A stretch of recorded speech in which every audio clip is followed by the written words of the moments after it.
Teman-teman sekalian, jamaah salat zuhur yang dirahmati Allah SWT. Kadang Allah di dalam Al-Quran mengumpamakan hubungan antara kita dengan Allah itu dengan bahasa dagang atau dengan bahasa bisnis. Dan kenapa Allah menggunakan analogi dagang atau bisnis dalam hubungan hamba kepadanya? Karena Allah Subhanahu wa Ta'ala Maha Kaya. Jadi kalau Allah kekayaannya tanggung, Allah nggak akan nawarin kita perdagangan yang murni keuntungannya hanya untuk kita. Salah satu ayat perdagangan di dalam Al-Quran tentang kita dengan Allah itu misalnya surat As-Saff, ya ayyuhalladzina amanu hal adullukum ala tijaratin tunjikum min adzabin alim. Wahai orang yang beriman, mau nggak kalian aku tawarin satu tijarah. Tijarah itu dagang. Orang yang berdagang itu namanya tajir. Terus jadi bahasa Indonesia tajir, kaya raya. Dalam bahasa Arabnya tajir itu artinya pedagang. Jadi dagang sayur juga tajir. Kerjanya apa tajir? Padahal jualan hal-hal yang sepele. Kayak di Arab jualan siwak gitu. Itu namanya tajir siwak. Jadi dia kaya raya gara-gara siwak. Ini tijarah tunjikum min azabin alim. Perniagaan yang bisa menyelamatkan kalian dari azab yang sangat menyakitkan, yaitu azab api neraka. Sehingga karena Allah menggunakan bahasa dagang dengan hambanya, dan Allah itu ghaniyun, syakurun, terus raufun, rahimun, wasi'un, apalagi karimun, jawadun, banyak sifat-sifat dan nama-nama Allah yang mulia yang ada hubungannya dengan tijarah, dengan tawaran berdagang. Dan semua nama itu harusnya jadi semacam motivasi dan jaminan buat kita bahwa kalau berdagang dengan Allah itu nggak bakalan rugi. Pertama, Allah itu ghaniyun, yang maha kaya. Jadi nggak akan mungkin kita ditunda-tunda bayarannya karena uangnya belum cair. Karena ternyata dananya nggak bisa diambil misalnya, atau dananya mandek dan segala macam. Nggak mungkin, karena Allah ghaniyun. Jadi hartanya itu nggak tanggung. Kalau kita berdagang atau berakad dengan makhluk, ada kemungkinan kita akan sedikit dikecewakan atau bahkan sangat kecewa karena bukan hanya dia orang yang jahat, kadang dia orang baik juga bisa ngecewain kita. Kenapa orang baik bisa ngecewain? Karena dia manusia. Dia ngecewain kita bukan karena sengaja, tapi karena keterbatasan dan kekurangannya. Kayak kita berakad pinjam-meminjam dengan teman kita. Kita yakin sama dia, kita percaya dia orang yang jujur, orang yang amanah, dan dia berjanji dalam 1 bulan akan membayar hutang. Ternyata selang 1 bulan dia datang ke kita minta maaf gak bisa bayar hutang karena duitnya belum ada, padahal dia udah berusaha semaksimal mungkin. Dan bukan karena dia sengaja, bukan karena dia tidak amanah, tapi karena dia manusia. Dan di waktu itu mungkin kita lagi butuh-butuhnya duit, sementara kita berharap dari dia gak cair, alasannya juga masuk akal. Akhirnya kekecewaan itu muncul secara natural, gak bisa dibendung. Walaupun kita nggak marah sama dia, tapi kecewa dan sedih minimal ada. Ini kalau berakad dengan makhluk. Kalau Allah nggak mungkin kayak gitu. Ibaratnya simpanannya banyak, nggak cair di bank ini masih ada bank-bank yang lain. Nggak cair dari cara ini masih ada cara-cara yang lain. Banyak banget. Semua adalah lillah tabarakalladzi biyadihil mulk. Di tangan Allah semua kerajaan. Jadi berdagang dengan Allah dengan nama ghaniyun aja itu udah bikin kita harusnya nyaman. Nggak usah khawatir lah kalau berakadnya dengan Allah. Justru khawatir kalau berakadnya dengan manusia. Nanti ada lagi sifat Allah yang lain. Innallaha la yukhliful mi'ad. Allah itu wafa. Allah nggak pernah ingkar janji. Allah nggak pernah menunda-nunda untuk menunaikan janji. Dan Allah itu nggak pernah ngasih persis seperti yang dijanjikan. Nggak pernah ngasih persis seperti yang dijanjikan. Yang ada Allah ngasih minimal 10 kali lipat dari yang dijanjikan. Ini namanya wafa, memberikan lebih dari haknya. Dan Allah itu paling wafa. Sehingga kalau kita berakad berdagang dengan Allah, gak mungkin kita dapat hak kita persis, gak mungkin. Apalagi rugi, dapat persis saja enggak. Kayak misalnya ibarat kita nolongin orang hanya sekedar memindahkan duri dari jalan. Pahalanya itu bukan nanti Allah akan ngebalas kita dengan cara menyelamatkan kita dari duri seukuran itu di jalan. Enggak. Kalau misalnya kita mindahin batu ya, mungkin ukuran batu yang bisa bikin motor kepleset. Allah akan menyelamatkan kita minimal 10 kali lipat dari ukuran batu itu. Kayak misalnya sekarang lagi musim longsor nih. Ada satu batu yang ukurannya semobil, bisa aja jatuh di atas jalan di daerah mana kemarin teh yang viral teh? Jawa Barat lah ya.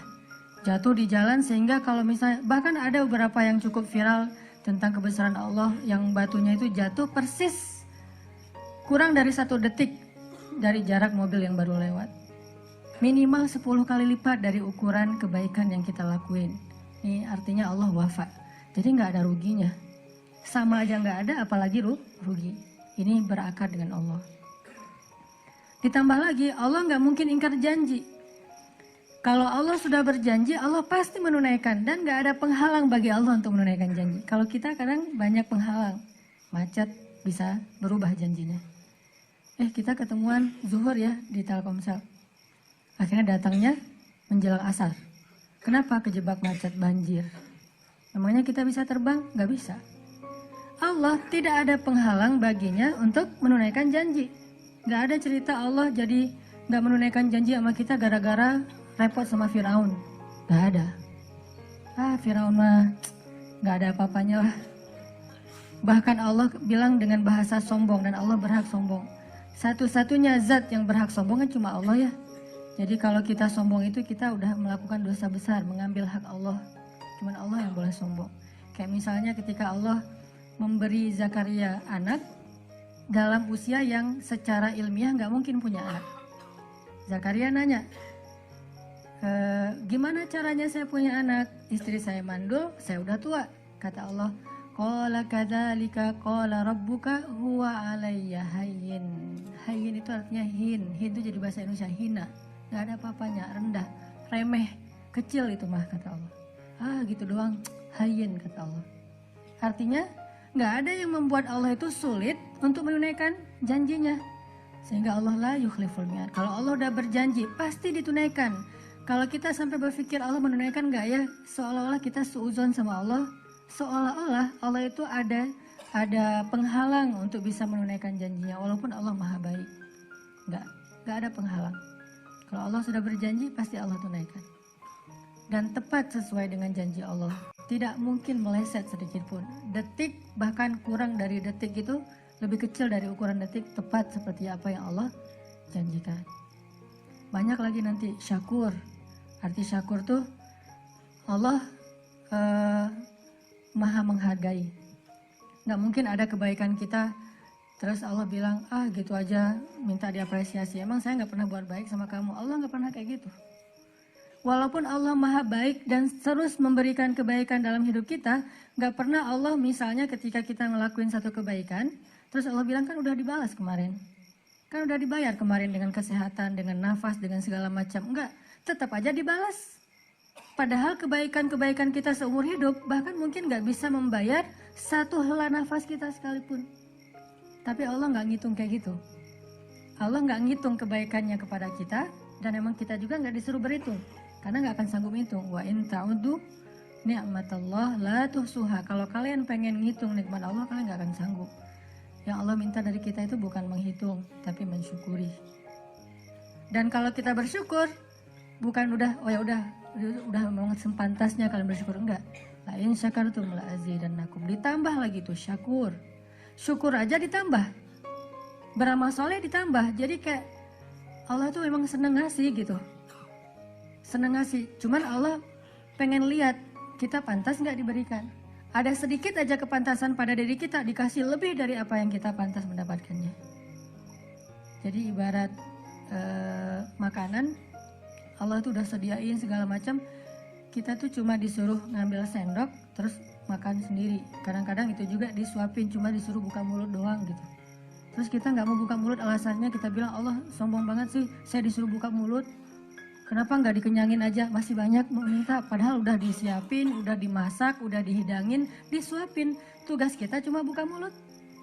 Sesederhana itulah kita mendapatkan nikmat Allah. Kita hanya ikhtiar sedikit tapi dapatnya banyak, luar biasa.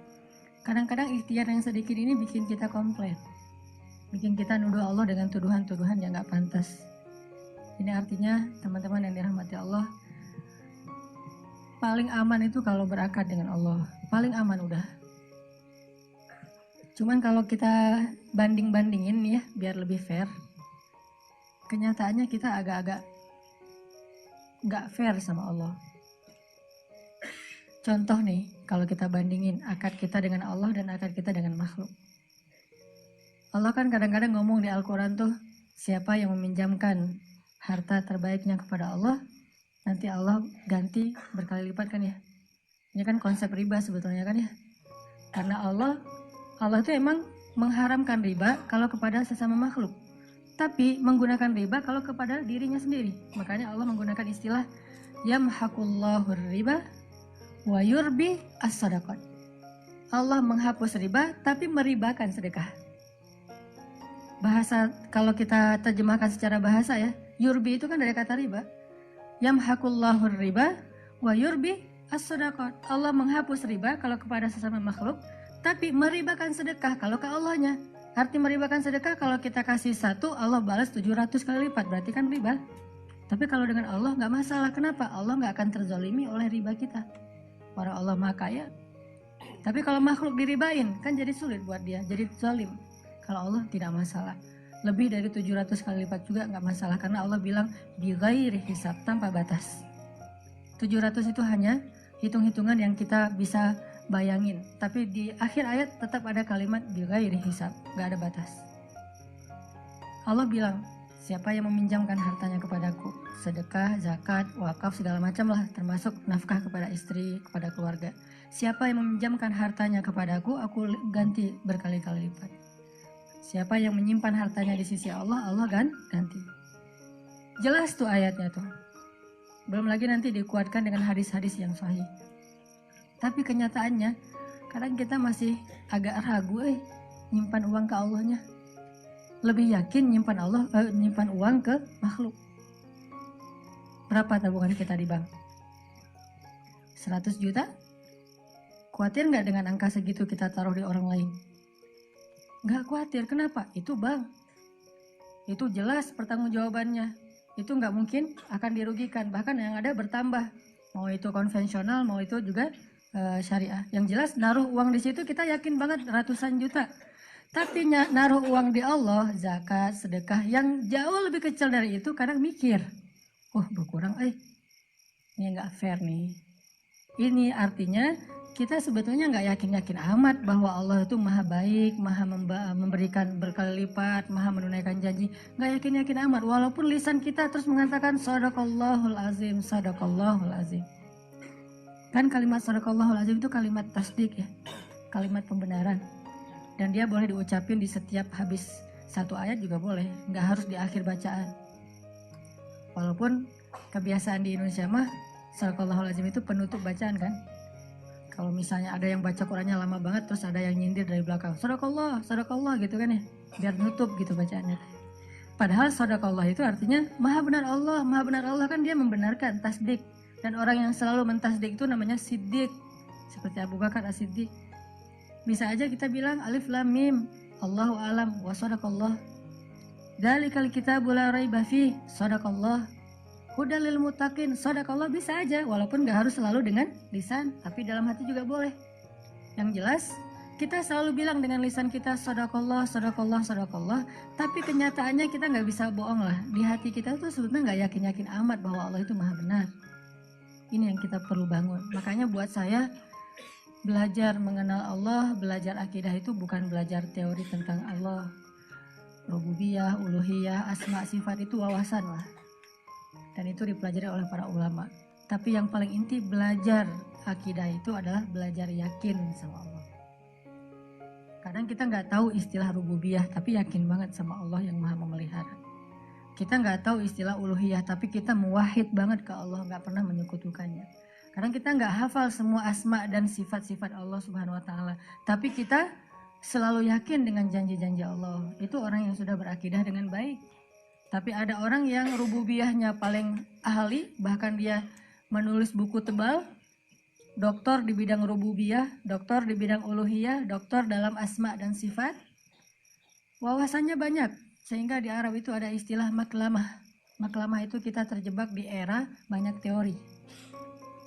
Bilal itu nggak terlalu ngerti istilah-istilah rububiyah, uluhiyah, asma dan sifat. Bahkan istilah akidah itu bukan istilah Al-Quran dan hadis. Istilah akidah itu istilah para ulama. Makanya di Al-Azhar itu kita mempelajari bab mata kuliah, salah satunya tentang tajdidul mustalahat, pembaharuan istilah, sejarah pembaharuan istilah yang ada di Al-Quran, yang ada di hadis, istilah yang dari ulama, istilah yang datangnya kemudian, istilah yang kekinian, termasuk kayak kita ikhtilat. Bagi sebagian orang menganggap istilah ikhtilat ini istilah yang paling baku kan ya, padahal tidak ada istilah ikhtilat di dalam Al-Quran dan hadis. Yang ada adalah istilah hijab misalnya. Tetapi tetap nilainya ada. Akidah tidak ada di Al-Quran dan hadis. Yang ada rububiyahnya, Rabbal Alamin, Rabbin Nas dan seterusnya, uluhiyah dan seterusnya. Tapi istilah akidah nggak ada. Artinya sahabat itu nggak ngerti wawasan tentang akidah secara luas seperti yang kita pelajari. Di semua taklim tuh ada pembahasan akidah. Sampai ada taklim khusus bab akidah, dibedah banyak buku. Sahabat nggak sedalam itu sebagian mereka. Hanya beberapa sahabat yang memang fakih dalam agama. Tapi banyak juga sahabat yang pas-pasan urusan agamanya. Cuman buat mereka ilmu itu di hati, bukan di pikiran. Sehingga ilmu itu menambah iman, menambah rasa takut kepada Allah. Makanya Allah berfirman, innama yakhsyallaha min ibadihi al-ulama. Sesungguhnya yang takut itu kan sifatnya di sini. Takut itu perasaan, bukan pikiran. Maka yang takut kepada Allah itu orang yang berilmu. Berarti ilmu itu harusnya melahirkan rasa takut, melahirkan rasa yakin, melahirkan ya rasa berserah diri, melahirkan rasa percaya. Ini berarti ilmu. Makanya teman-teman yang dirahmati Allah, coba kita istafti qalbak, kata Nabi. Istafti qalbak, tanya ke hati masing-masing. Kira-kira kita udah berakidah belum? Kira-kira kita layak nggak disebut orang yang beriman? Salah satunya, gimana kita yakin kepada Allah dalam akad-akad hidup, dalam transaksi-transaksi kehidupan. Cara mengukurnya gampang, bandingin aja dengan manusia. Padahal kan kita bilang la syarikalah, kemudian kita bilang inna sholati wa nusuki wa mahyaya wa mamati lillahi rabbil alamin. Iya karena udah, iya karena saya, banyak kan kata-kata Allah yang paling lah pokoknya. Tapi kenyataannya yang contoh tadi aja, kita begitu tenang, nyaman, yakin menyimpan harta kita kepada makhluk dalam sebuah lembaga, bank atau apapun, tapi kita agak-agak ragu nyimpan uang ke Allah dalam bentuk sedekah, zakat dan seterusnya. Padahal Allah nggak pernah minta 100% loh. Kalau kita mau ngasih 100% juga ada syaratnya. Nggak mentang-mentang ada cerita Abu Bakar ngasih seluruh hartanya, terus kita mewajibkan semua orang kayak Abu Bakar. Enggak, banyak syarat. Abu Bakar udah memenuhi syarat itu. Salah satu syaratnya keluarganya ridho. Karena kalau keluarganya nggak ridho berarti zalim kan.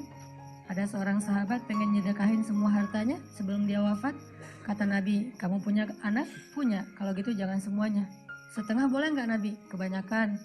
Sepertiga? Itu juga sih sebetulnya kebanyakan. Ya udah nggak apa-apa deh. Maksimal sepertiga. Karena ada 2/3 hak orang lain, keluarga dan seterusnya. Tapi kalau keluarga udah pada ridho kayak Abu Bakar, istrinya juga Asma bintu Umais, tahu sendiri Asma bintu Umais kayak gimana orangnya. Dikurangin gaji presiden aja dia ya, gitu kan dia ngumpulin sisa-sisa receh dari gaji Abu Bakar biar bisa akhir bulan itu beli daging 1/4 kilo aja. Ya Ababak, kata Asma. Asma ini perempuan yang menikahi 3 laki-laki ahli surga, tiga-tiganya. Yang pertama Ja'far, kedua Abu Bakar, yang ketiga Ali. Jadi ketahuan ya gimana perempuan ini, suaminya aja tiga-tiganya ahli surga.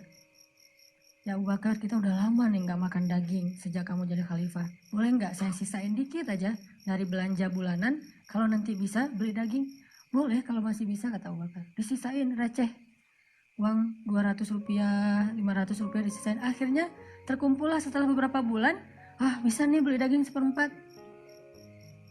Akhirnya dia bilang, ya Abu Bakar, sudah terkumpul nih, kayaknya bisa beli daging walaupun sedikit untuk kita makan sekali aja.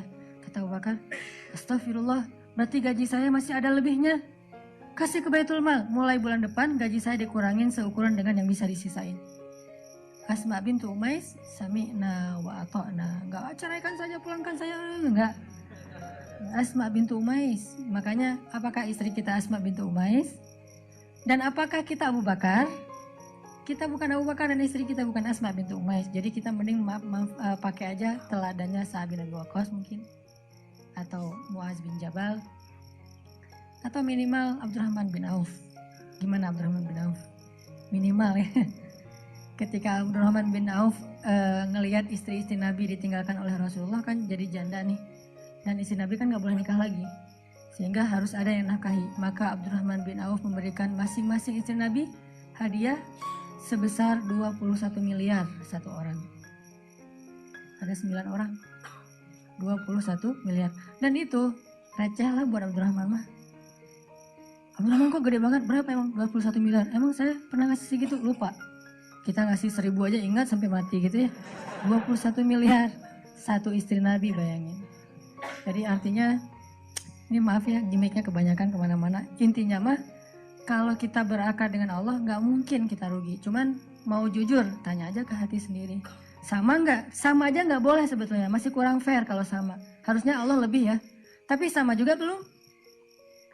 Apakah sama ketenangan kita ketika kita nabung uang di bank dengan ketika kita bersedekah? Sama ketenangannya. Mantap gitu. Wah, sedekah misalnya dengan angka yang agak sedikit menurut kita gede. Kan itu relatif ya. Misalnya ada donasi untuk Palestina, Suriah, segala macam lah. Untuk kemanusiaan, ada untuk di Indonesia juga bencana.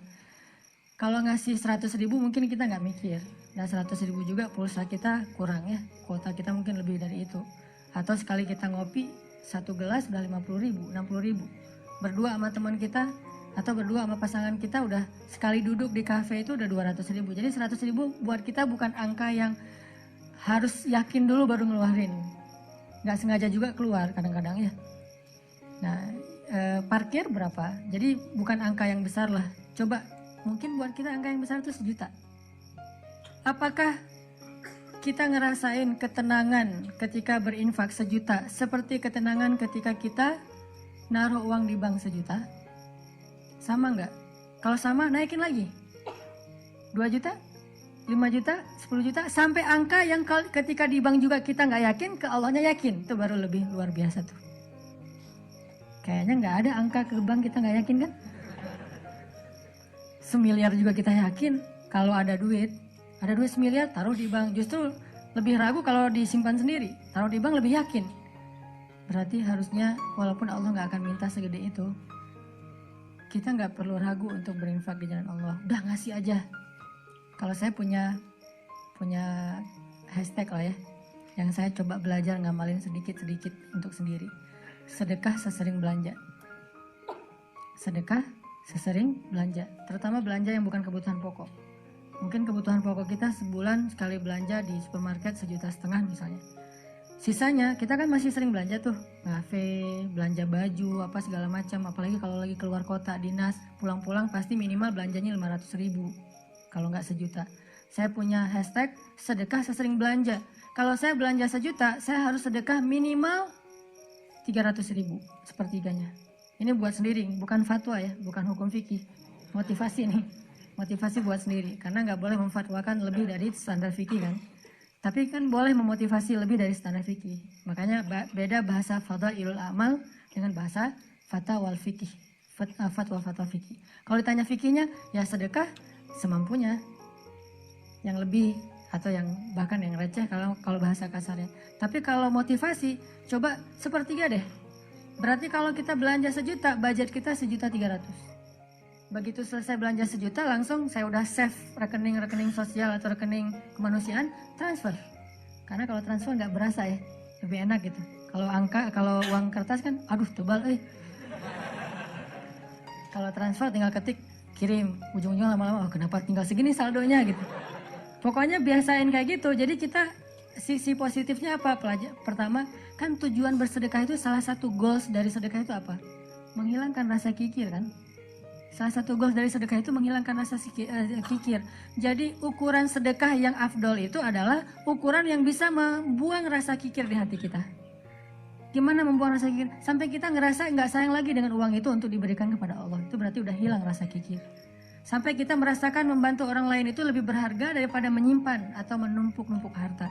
Udah hilang rasa kikir. Berarti kita harus belajar menghilangkannya dengan sedekah. Satu. Kedua apa? Kita jadi perhitungan untuk belanja. 1 juta, 1.300.000, 2 juta, 2.600.000, 10 juta, 13 juta. Kan gitu kan ya, jadi ngitung gitu. Apalagi buat ibu-ibu nanti nih. Ibu-ibu lah. Karena kadang-kadang kalau kan ada tutorial belanja ala Rasulullah kan. Salah satu tutorial belanja ala Rasulullah itu apa? Bawa barang sendiri. Nabi pernah lagi belanja di pasar, terus ditemenin sama Abu Hurairah kalau nggak salah. Pas Nabi beli apa gitu, Abu Hurairah pengen bawain barang Nabi. Kata Nabi, orang yang belanja membawa barangnya sendiri. Nanti baca tuh di Riyadhus Shalihin. Bab etika-etika gitu, termasuk etika berbelanja. Kenapa disuruh bawa barang sendiri? Biar ketahuan kalau dia udah belanja banyak. Bayangin yang bawanya suami, supir, kan nggak ketahuan. Enteng aja kan ya, yang dibawa cuma kartu kredit doang atau kartu debit misalnya. Kan ringan tuh, begitu dia bawa sendiri, rempong gitu kan. Oh udah banyak juga ya belanja saya. Makanya Nabi menyunahkan tutorialnya bawa belanjaan sendiri, jangan titipin ke orang lain. Jadi teman-teman yang dirahmati Allah SWT, di situ kita bisa ngukur, kita nih yakin gak sih sama Allah sebetulnya? Karena kalau kita nggak terlalu yakin sama Allah, wajar kalau gitu kehidupan kita itu agak-agak banyak tersendat. Soalnya kenapa? Aku tergantung prasangka hambaku kepadaku. Ya kita sendiri yang jadi jawabannya. Gimana kita yakin sama Allah, kayak gitulah Allah ngasih ke kita. Saya sering membuktikan hal-hal kayak gitu, agak sedikit spekulasi tapi ke Allah. Jangan spekulasi ke makhluk. Kalau mau spekulasi, dalam tanda petik gambling, coba gambling ke Allah. Arti gambling ke Allah, melakukan sesuatu yang beresiko, tetapi yang diridhoi Allah ya. Karena kalau beresiko nggak diridhoi Allah kan bahaya. Nggak ada akad berarti dengan Allah. Sesuatu yang beresiko tapi diridhoi Allah. Saya pernah ngebuktiin itu berkali-kali. Menikah. Kok beresiko Ustaz? Nggak punya modal nikahnya. Kan standar pertanyaan paling mainstream tuh kalau mau nikah apa? Dari calon mertua, kerjanya apa gitu kan ya? Paling mainstream tuh. Kalau saya ditanya kerjanya apa, belum punya pekerjaan, terus gimana ngasih makan? Allah yang ngasih makan. Tapi pede jawabnya, sampai mertua juga belum lagi ngeluarin dalil ya. Kan ustadz lah ya, banyak dalil ayat, hadis, banyak lah udah saya kumpulin bisa jadi satu buku tuh. Khusus ayat dan hadis untuk melamar. Mudah-mudahan nanti bisa di-share ayat dan hadis bahan untuk melamar, nembak calon mertua lah. Pak, itu ada tuh hadis ya, cuman saya agak-agak ragu nih bunyinya kayak gimana tuh, kurang lebih sih yang pernah saya dengar dari Ustadz, nih hadis sahih loh Pak. Kalau datang seorang pemuda yang baik akhlaknya gitu kan ya, jangan ditolak. Itu saya pernah dengar, Bapak pernah dengar? Pernah sih. Nah gimana Pak? Saya beres langsung urusan. Masa dia mau nolak hadis kan ya? Ingkar sunnah tuh udah jadinya bahaya. Duh jangan pakai hadis deh dan segala macam. Nggak mungkin dia ngomong kayak gitu. Nikah tuh nggak punya modal tapi ya bismillah aja lah. Gambling kan. Masa saya mau taat kepada Allah dibiarin telantar kan nggak mungkin. Kan menikah itu untuk taat kepada Allah kan. Gua hawa nafsu. Emang hawa nafsu. Masa nikah nggak pakai hawa nafsu? Ini ada yang keliru nih di masyarakat kita. Katanya nggak boleh menikah karena hawa nafsu. Bukankah nikah itu adalah solusi buat hawa nafsu? Lo nikah nggak karena Allah tuh, karena nafsu. Nggak berbenturan dua hal ini. Tapi kalau dia menikah karena hawa nafsu dan ingin menghalalkan dengan terhormat hawa nafsu itu namanya karena Allah. Nggak ada cerita karena Allah berarti nggak melibatkan hawa nafsu. Nggak kayak gitu sih bahasanya. Sama kayak kita kerja nih. Lo kerja karena pengen gaji itu bukan karena Allah. Pengen gaji dan karena Allah itu nggak berbenturan. Kenapa kita pengen gaji? Karena kita pengen mendapatkan rezeki yang halal dan menafkahi keluarga. Dan itu semuanya karena Allah. Jadi nggak dibilang, gue jangan mengharapkan gaji, harapkan pahala. Pahala itu salah satunya gaji. Karena pahala dalam bahasa Arab nggak ada pahala, yang ada al-jaza, al-ajru. Al-jaza itu artinya balasan, al-ajru itu artinya upah. Upah itu bisa dalam bentuk kesehatan, bisa dalam bentuk materi uang, bisa dalam bentuk kebaikan di akhirat, bisa dalam bentuk terhindar dari api neraka, dan seterusnya. Itu al-jaza, al-ajru. Termasuk mendapatkan hak kita dalam sebuah pekerjaan. Nggak masalah mengharapkan, saya kerja di Telkomsel, kenapa? Gajinya gede. Nggak apa-apa. Selama yang kita dapatkan itu halal. Tapi kalau yang kita kejar gaji gede dan syubhat, apalagi haram, itu bukan karena Allah. Termasuk menikah. Menyalurkan, kenapa kamu menikah? Karena saya pengen menyalurkan kebutuhan biologis saya secara halal. Wah, nggak karena Allah nih, nafsu nih. Emang nafsu, emang kenapa? Bukankah Allah mengatakan litas kunu ilaiha? Apa arti litas kunu ilaiha? Supaya tenang, supaya jadi nyaman, gejolak di dalam diri kalian dengan cara kepadanya. Itu bahasa. Dan di Al-Mu'minun juga dikatakan, walladzina hum li furujihim hafizun. Kalau nggak bisa hafizun, maka dia salurkan. Gimana cara nyalurinnya? 2. Illa ala azwajihim. Yang kedua nggak usah dibahas. Yang satu aja. Illa ala azwajihim, kepada istri mereka. Bukan istri mereka, istri-istri mereka. Illa ala azwajihim. Kalau dia menyalurkan dengan cara yang lain selain yang dibolehkan kayak gitu, kata Allah, faulaika humul adun.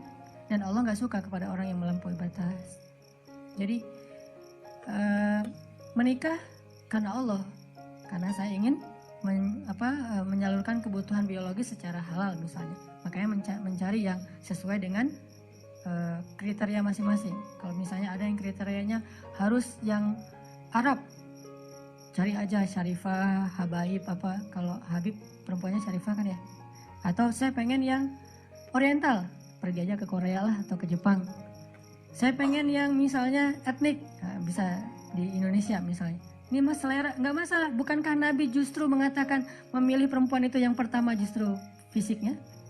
Walaupun yang paling berharga bukan fisik, tapi tetap ditaruh yang paling depan. Karena itu yang ketahuan duluan kan. Kita nggak mungkin tahu kesolehannya langsung ketika awal ketemu, ini soleha banget nih, belum tentu. Ketika udah kenal dekat baru tahu ternyata dia rajin tahajud, rajin tilawah. Walaupun kadang-kadang kita ngelihat dia di Instagram postingan terakhir tilawah, alhamdulillah 1 juz hari ini misalnya. Bisa kayak gitu. Tapi rata-rata yang pertama dilihat fisiknya kan ya. Walaupun fisik banyak menipu sih, hasil editan segala macam. Pas ngeliat orangnya, lebih cantik dari di Instagram sih. Dia salah ngedit. Ini artinya teman-teman, kalau menikah itu karena Allah, kenapa takut? Bukankah Allah sendiri berjanji kalau mereka fuqara, apa arti fuqara? Nggak punya apa-apa. Kalau miskin masih punya apa-apa, cuma dikit. Kalau fuqara nggak punya apapun. Allah yang yughniyahumullah, Allah yang akan mencukupkan kebutuhan mereka. Oh, Allah yang cukupin, ya udah selesai. Nikah, datang, yuk nikah yuk. Nggak gitu sih caranya. Terlalu polos kayak gitu mah pasti ditolak lah. Adalah trik-triknya pasti teman-teman udah mempraktekkan, kalau nggak pasti berstatus masih jomblo ya. Jomblo itu kurang kreatif menurut saya. Kalau yang udah nikah pasti kreatif banget, tahu banget cara-caranya gimana ya. Alhamdulillah berhasil. Setidaknya untuk dia berhasil setelah puluhan orang yang gagal misalnya. Kalau yang jomblo nih kayaknya harus latihan nih, belajar kepada yang udah nikah, nanti di kantor sambil istirahat sharing deh. Gimana dulu lo nembak calon istri? Gitu aja. Gimana gitu aja, tahajud dulu. Ya Allah yang membolak-balikan hati. Hati dia memang ada di dalam tubuhnya, tapi pemiliknya bukan dia, tapi engkau ya Allah. Setahu saya nih, dia kayaknya hatinya ke si fulan. Dah saya mah gak bisa kecuali dia. Ya Allah, ya Allah, ya Allah. Akhirnya berhasil. Dan saya ngebuktiin itu banget. Saya sering bilang, saya itu bukan tipe istri saya loh.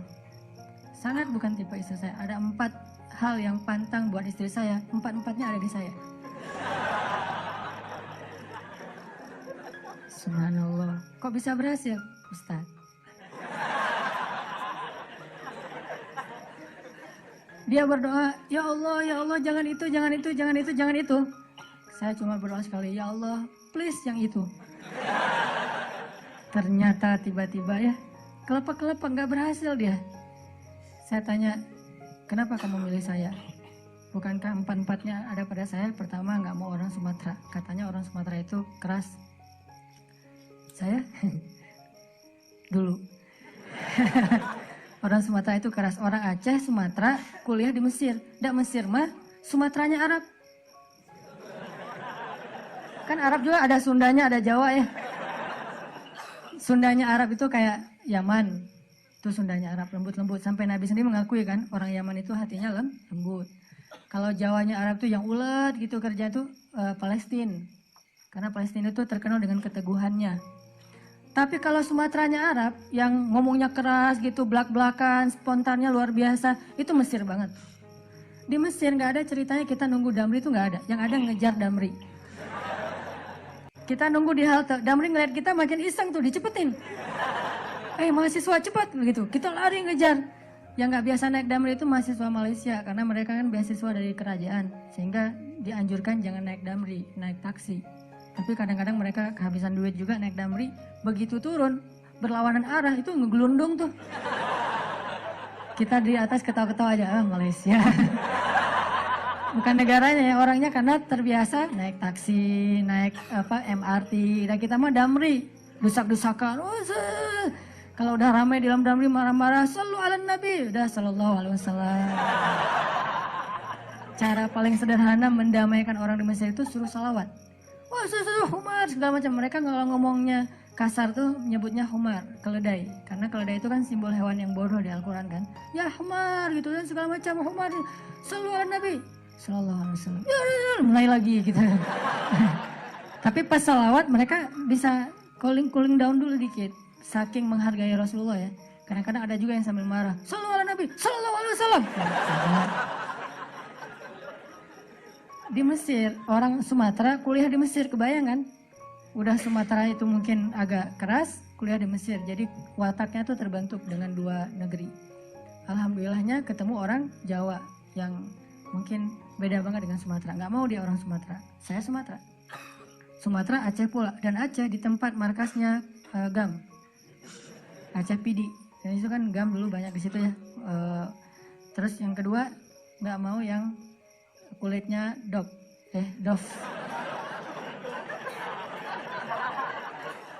Kebanyakan ke pantai misalnya. Saya nyebutnya nggak dof sih, nyebutnya eksotis gitu. Ketiga, nggak mau yang berewokan. Nggak usah tanya kenapa. Keempat, nggak mau anak pesantren. Ini juga nggak tahu kenapa nih. Empat-empatnya ada di saya nih. Ya Allah, please jangan itu. Ya Allah, saya pengennya itu. Kuat-kuatan doa. Ternyata doa saya lebih diijabah. Tadi kan, Ustaz. Pas ketemu sama dia, kenapa kamu mau sama saya? Padahal empat-empatnya ada di saya. Karena kamu punya yang kelima. Apa? Hati kamu. Nggak gitu sih ngomongnya. Yang jujurnya bukan itu mah versi jaim ya. Kalau versi jujurnya, kenapa? Karena kamu pelet gitu ya. Peletnya pakai apa? Pakai Al-Quran. Begitu ketemu, Bismillahirrahmanirrahim. Ria-ria dikit lah. Tapi ria untuk kebaikan kan, biar dapat seseorang yang sesuai dengan isi hati. Ngeklik langsung, ya Allah, berhasil. Dan setelah itu, biarin Allah aja yang ngatur. Mau kerja apa, mau tinggal di mana. Ternyata alhamdulillah saya ngerasain justru rezeki itu Allah mudahin setelah menikah. Dulu awal-awal saya datang ke Bandung, kita ngontraknya itu di rumah yang tempat pembuangan sampah di Tegalega tuh, di salah satu lapangan di Bandung, di pojok Tegalega itu ada pembuangan sampah. Kita tinggal di situ. Paling murah soalnya di situ. Mulai saya usaha nerjemahin buku, nggak ada yang mau nerbitin. Terjemahannya jelek katanya. Ya udah deh. Mungkin bukan terjemahannya yang jelek. Lihat muka saya dia sebel. Banyak orang yang lihat muka saya tuh sebel. Termasuk tadi calon istri saya pertama ngeliat muka saya, apaan sih nih orang kayak gini banget. Sekarang kok gini banget ya kamu. Tuh, terjemahin buku nggak bisa. Akhirnya saya nulis buku sendiri karena nggak bisa nerjemahin, nulis aja sendiri. Capruk aja pokoknya, nulis apa yang bisa ditulis. Ditaruh ke penerbit juga nggak ada yang mau nerbitin. Ada satu-satunya penerbit yang mau nerbitin, katanya royaltinya sedikit banget dan bayarnya setahun sekali. Bayangin royalti setahun sekali, sedikit sekali lagi tuh. Akhirnya saya terbitin sendiri. Jadi penerbit, jadi direktur, jadi penulis, jadi kuli. Angkat buku pakai kotak Marlboro, lintasin jalan Soekarno-Hatta, ngirim ke Sumatera, Kalimantan. pelan-pelan akhirnya usaha nambah dari penerbitan ke jual pulsa. Jadi saya dulu pernah jadi vendor gitu sih, bahasa kerennya, vendor Telkomsel gitu ya. Saya tuh jual pulsa, ada 60 cabang pulsa di Bandung sebelum ada di Alfamart dan Indomaret. 60 cabang pulsa. Terus nambah lagi ke jual beli mobil second. Beli, jual, dikira orang kaya banget, padahal gonta-ganti aja karena emang dijual. Tapi yang harga murah di bawah 100 juta, bukan yang mobil-mobil mahal. Terus coba-coba di properti. Ternyata Allah mudahin setelah menikah. Karena kenapa? Allah yang janjiin. Allah nggak mungkin ingkar janji. Gambling dikit lah di awal. Tapi di tengah dan di akhir kita akan melihat banget gimana Allah nunjukin kebenaran janji-janjinya. Tapi kalau kita nggak berani gambling sama Allah, ya Allah pasti akan nunjukin ke kita yang terbayangkan oleh kita. Saya sering bilang, nasib kita itu tergantung iman. Kalau kita pengen kehidupan kita amazing, kita harus punya iman yang amazing. Kalau kita pengen dapat lebih banyak miracle dalam hidup kita, surprise, berarti iman kita itu harus miracle. Kalau iman kita ilmiah, kita hanya akan mendapatkan kehidupan yang ilmiah sesuai dengan hitung-hitungan kita. Kalau kayak gini, 1 tambah 1, 2. Kalau kita pengen hidup kita banyak kejutan, 1 tambah 1, 10, berarti kita harus punya keimanan yang amazing, miracle, ajaib kayak gitu. Aku tergantung prasangka hambaku kepadaku. Dan salah satu cara nguji iman, gambling aja sama Allah. Saya berangkat ke Mesir gambling, gak bawa uang sama sekali. Tapi alhamdulillah di Mesir, Allah kasih rezeki yang luar biasa. Bahkan bisa ngirimin buat adik-adik di Aceh, karena ibu saya kalau telepon ibu, "Mak butuh apa? Adik-adik belum bayar sekolah," kirimin bayar sekolah. "Mak butuh apa? Ini mau bulan puasa, di rumah gak ada kulkas, masa beli es terus di tetangga. Berapa kulkas? 1 aja, gak usah banyak-banyak, beli kulkas." Alhamdulillah bisa ngirim gitu. "Mak butuh apa lagi? Nih kamu kalau telepon mak harus nggak enak ke tetangga. Selalu nelponnya ke rumah tetangga kan. Pasang telepon dong di rumah, nanti kamu bayarnya bulanannya." Siap, kirimin. Pokoknya alhamdulillah kehidupan di rumah kita juga jadi terangkat sejak ke Mesir. Padahal pergi ke Mesirnya nggak punya modal. Modalnya apa? Allah di Indonesia dengan Allah di Mesir itu sama. Itu aja modalnya. Kalau di Indonesia saya bisa makan, kenapa di Mesir enggak? Orang Allahnya sama. Yang ngasih makan kan sama. Kecuali Allahnya beda. Berarti pendaftaran dulu, ngisi form visa dulu, segala macam kan repot kan, tapi Allahnya sama. Jadi yang ngasih saya makan di Indonesia Allah yang itu, yang ngasih saya makan di Mesir juga Allah yang sama. Jadi nggak ada yang berubah kecuali tempatnya doang. Sumbernya sama, gambling, akhirnya Allah mudahkan. Berangkat nggak ada beasiswa, tapi sampai di sana dapat 3 beasiswa. Dan ternyata mudah banget. Pertama kayaknya salah satu yang paling cepat dapat beasiswa di Mesir itu saya tuh. Biasanya kalau dari Indonesia nggak dapat beasiswa, terjun bebas, sampai di Mesir tuh harus lulus ujian pertama dulu nih, baru dapat beasiswa, minimal 6 bulan. Saya kurang dari 1 bulan dapat beasiswa. Datang, seminggu pertama ditampung sama teman-teman yang seleting, langsung lamar beasiswa dulu ke beberapa lembaga. Mesir itu negara yang menengah, bukan negara kaya, tapi memberi beasiswa ke ratusan ribu mahasiswa asing. Negaranya tuh bukan kayak Kuwait, kayak Emirat, kayak Dubai, bukan. Negara biasa banget, lebih lemah dari Indonesia secara ekonominya. Tapi ngasih beasiswanya luar biasa ke mahasiswa asing, ratusan ribu, terutama Afrika. Nah akhirnya saya coba tes beasiswa, ditanya dari mana, Indonesia, bisa ngaji nggak? Karena dia pikir orang Indonesia nggak bisa ngaji. Saya bilang dikit-dikit, biar nggak ngasih yang susah-susah gitu ya. Dikit-dikit saya bilang. Oh ya udah, coba baca surat apa? Al-Fatihah aja deh. Ya, Al-Fatihah mah insya Allah lah ya. Al-Fatihah baca, saya pakai irama Al-Ghamidi. Bismillahirrahmanirrahim. Alhamdulillahi rabbil alamin. Dia nangis. Wah baper Yang ngetesnya nangis. Masya Allah, orang Indonesia bisa ngaji. Ceplok langsung beasiswa. Oh mudah gening dapat beasiswa. Saya datang lagi ke lembaga yang lain. Beasiswa, bisa ngaji? Dikit-dikit. Ya udah coba ngaji surat apa? Terserah. Al-Ikhlas boleh? Boleh. Al-Ikhlas. Al-Ikhlas, Al-Falaq, Al-Fatihah. Lulus alhamdulillah ya. Ada itu mah insya Allah lulus. Dikirain orang Indonesia tuh kayak orang yang baru masuk Islam yang mungkin belajar Al-Quran juga baru gitu. Alhamdulillah saya udah sering ikut musabaqah dari kecil dan alhamdulillah sering juara nasional. Jadi ya, dikit-dikit bisa lah untuk bikin orang agak-agak baper, tahu trik-triknya. Akhirnya dia, apalagi Al-Fatihah, Al-Ikhlas kan, alhamdulillah dapat beasiswa 3 langsung. Akhirnya saya punya rumah 3. satu dekat Sungai Nil. Kalau lagi bete di situ aja. Sekalian kalau ada apa-apa nanti nyemplung. Pernah diputusin, tawaf Sungai Nil. Masa lalu ya, nggak usah dibahas ya. Terus rumah satu lagi tuh di pelosok kampung di Mesir. Karena emang saya pengen dapat culture Mesirnya, pengen kenal dengan orang-orang Mesir asli. Di kampung banget tuh. Yang di sebelah rumah itu ada kandang keledai. Disitulah saya mengetahui makna hadis Nabi. Kalau kalian dengar suara anjing dan suara keledai berarti ngelihat saya setan. Bertawuz lah kan ya. Suara keledai itu sering di sebelah rumah saya. Iyo. Saya ta'awuz, dia nggak berhenti. Saya pergi, dia berhenti. Wah, bahaya gini. Ini setannya siapa gitu. Di rumahnya ada yang di kampung, terus satu lagi rumahnya di asrama mahasiswa. Alhamdulillah ternyata Allah mudahin banget tuh. Coba gambling. Gara-gara saya sering gambling kayak gitu, saya makin yakin aja nih, kan kita ngelatih keimanan kita tuh dengan pengalaman ya. Salah satunya kayak Ibrahim bertanya ke Allah, wa idh qala Ibrahim rabbi arini kaifa tuhyil mauta. Qala awalam tu'min? Qala bala walakin liyatma'inna qalbi. Ya Allah, gimana cara engkau menghidupkan yang mati? Kata Allah, emangnya kamu nggak beriman? Beriman ya Allah, cuman pengen nambah. Makin tenang hatinya, pengalaman. Makin berani, gambling ini, gambling itu, termasuk gambling ketika saya jadi guide di salah satu musim haji. Berangkat, nggak punya modal kecuali bayar visa sama tiket doang. $500 kalau haji dari Mesir, murah banget loh. $500 dan nggak ada kuota, nggak perlu nunggu sampai 10 tahun. Bulan ini daftar, bulan ini berangkat. Cuma $500. Tapi buat mahasiswa kan itu kadang-kadang gede ya. $500 minjam dulu sama teman. Pinjam dong $500 buat apa haji? Oh ya udah, pinjam. Nanti pulang haji dibayar, insya Allah. Berangkat nih. Sampai di Mekah, kerjanya ngapain? Ngeguidein jamaah-jamaah Indonesia yang mungkin butuh guide, butuh yang didorong, terutama dorongan lah. Jadi ojek. Cuma waktu itu nggak ada aplikasi sih. Aplikasi dorongan bisa pesan. Kayaknya perlu dibuat juga sekarang.